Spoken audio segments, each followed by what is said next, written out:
sitting in my sunroom and it is hot. This is not highlighter, this is sweat. Okay, Mia, start with the things you know. Who are you? What is this video? I only know one of those things. Hi friends, welcome back to my channel. If you're new here, my name is Mia and I like to craft and just do random other miscellaneous things. I just exist and sometimes I film it. If you've been here before, it is great to see you again. That's crazy. Make better choices next time. Anyways, so that's the first thing I know out of the way. Who I am. The second thing I know is what we're doing today, because for once I'm filming an intro after I've done the damn thing. Usually I film it before and I've just got no idea what I'm talking about, and today that's still kind of true, but that just speaks more to my brain as opposed to my lack of organization skills. So what we're doing today is we're just going to be making some really cute minimal DIY home decor pieces out of air dry clay. They turned out creme de la creme. Not as minimal as I was originally planning, but that's because I'm not a minimal person. Like, look at me. Something about my hair screams maximum, over the top, a hedonist, if you will. Anyways, I tried. I think they look cute. I'm gonna donate them to my boyfriend because he likes that kind of like minimal chic. But yeah, that's it. Like, subscribe, comment. I like reading people's comments. It's very sweet. You guys are very nice people. But no, actually, if you do like this, you really should subscribe, because I'm doing so many DIYs and like room makeovers at the moment because we just moved into our new place. So I've got some good content coming up for you guys, I'm not gonna lie. And with that, I will finally finish this intro. Bye. The first few steps are going to be the same for all of our pieces. We're actually going to be using a technique I found on Tina Lay's channel. If you haven't watched her content, go check her out. She's great. I've left her YouTube name on the screen now.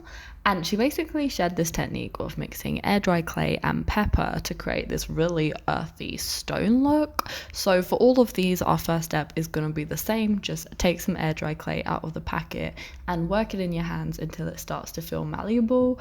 Once you can kind of comfortably shape it, roll it out, all that good stuff, start to grind some pepper over the top. It's up to you how much you use here. You can always add more in later.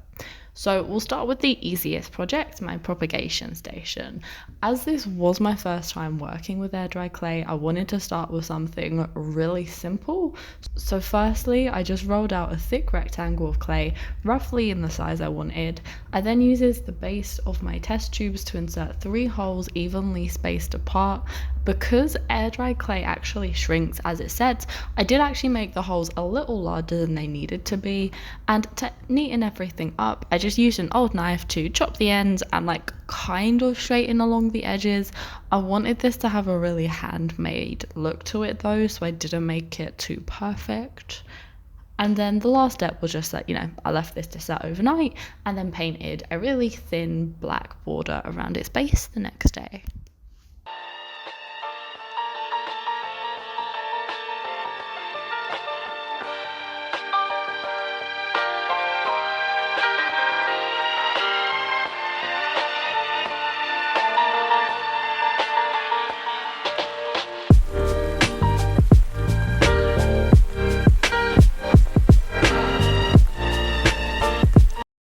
And our second project is kind of a desk tidy. It could double up as a lot of things, like another little propagation station. So let's get into making. For this craft, I had the vague idea to have 3 pen holders stuck together with like a tiered height system. So once I had the clay prepped, I again rolled out a tube of clay roughly as thick and long as my first pen holder. I then used a test tube to pierce a hole through my clay, and again, air dry clay shrinks as it dries, so always make sure that your holes are just a bit bigger than they need to be. And once I was there, I just shaped the clay until it was relatively neat. Just some tips here: if you want a smooth finish or see any cracks, use some slip, which is water and clay mixed together, to smooth it all out. Again, I wanted a really rough, stony texture, so I didn't do too much of that. And I just repeated this process for 3 pen holders, all of them with different heights. To join the holders together, I used my knife to score the sides where they would be connecting, and then used slip as a kind of glue. I just pressed everything nice and tied together and just left it all to set overnight. Once everything had set, I started all the detailing. Now, if you follow DIY trends, you'll probably have seen the hack where you add baking soda to acrylic paint to give it a ceramic texture. I use this trick in all of my projects and I love how it turned out. So I tried to keep the detailing here nice and minimal, a thin border across each top of each pen holder in a varying shade of grey, and then I gently flick some cream acrylic paint off the tip of my brush to give it some subtle dots and splashes. To finish everything off, I did add some silver foil detailing. Look, to be honest, I actually don't think this worked too well and it was just a bit like too much, but we live and we learn.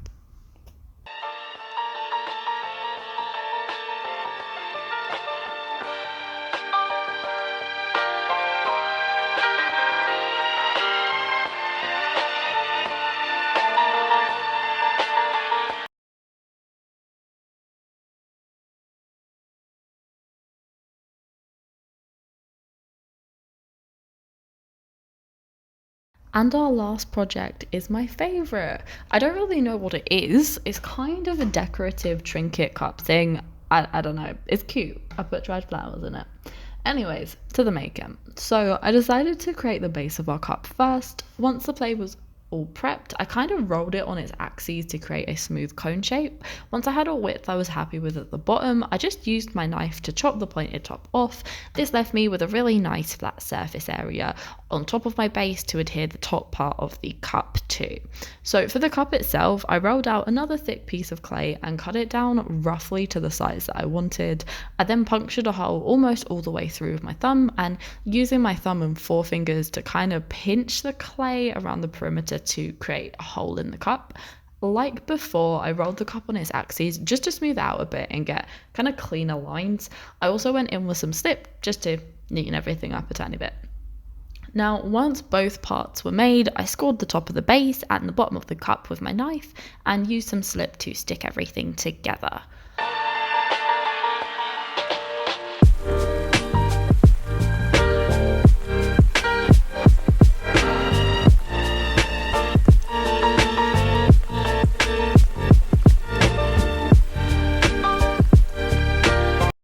After I left it to set overnight, I got the paints going. Again, I mixed in baking soda with all of my paints to achieve that textured ceramic look.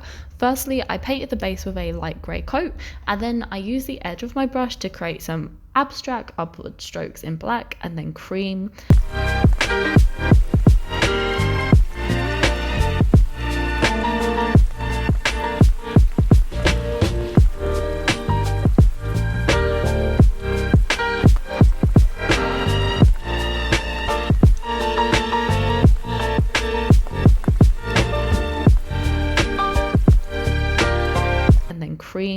Once that was all dry, I did use some Mod Podge to stick some silver foil to parts of the base and the cup, and I didn't actually film this part, but I did also add a thin black border to the top to tie everything together.